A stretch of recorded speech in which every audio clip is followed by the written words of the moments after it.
भूलकर भी कुछ बातें ऐसी होती हैं जिनको किसी को भी नहीं बताना चाहिए, चाहे फिर वो आपका कितना भी करीबी और शुभ चिंतक ही क्यों ना हो। क्योंकि अगर ये बातें किसी को भी पता चलती हैं तो वो आपको अपमानित करने का फायदा उठा सकता है। आइए जानते हैं आचार्य चाणक्य ने नीति के अनुसार कौन सी बात दूसरों को नहीं बताना चाहिए। गुप्त रखने वाली पहली बात कि कभी भी और किसी को भी धन की हानि के बारे में किसी को नहीं बताना चाहिए।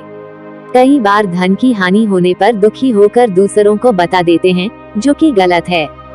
क्योंकि अगर किसी को भी ये पता चल जाए कि आपकी आर्थिक स्थिति खराब हो रही है तो कोई भी मदद नहीं करता है। इसलिए दूसरों को नुकसान बताने के बजाय ये प्रयास करें कि जो नुकसान हुआ है उसको किस तरह पूरा किया जाए।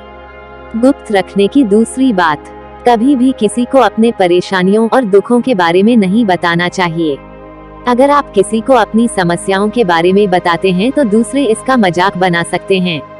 क्योंकि हर दौर में समाज में कुछ ऐसे लोग होते हैं जो सामने तो अच्छे होते हैं लेकिन पीठ पीछे आपके मन की व्यथा को सुनकर खुश होते हैं। इसलिए अपने दुखों को अपने ही अंदर रखने में ही आपकी भलाई है।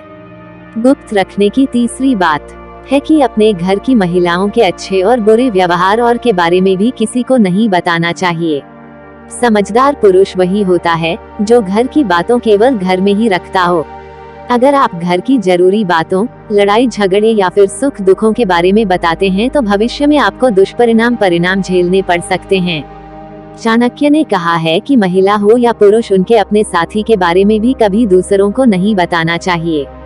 गुप्त रखने की चौथी बात, अगर किसी बुरे इंसान ने आपको गलत शब्द कहे हैं या फिर अपमान किया है तो सबसे पहले उनकी बातों पर ध्यान नहीं देना चाहिए और इस घटना बारे में कभी किसी को नहीं बताना चाहिए। बुरी प्रवृत्ति के इंसान हमेशा दुख पहुंचाने का ही काम करते हैं।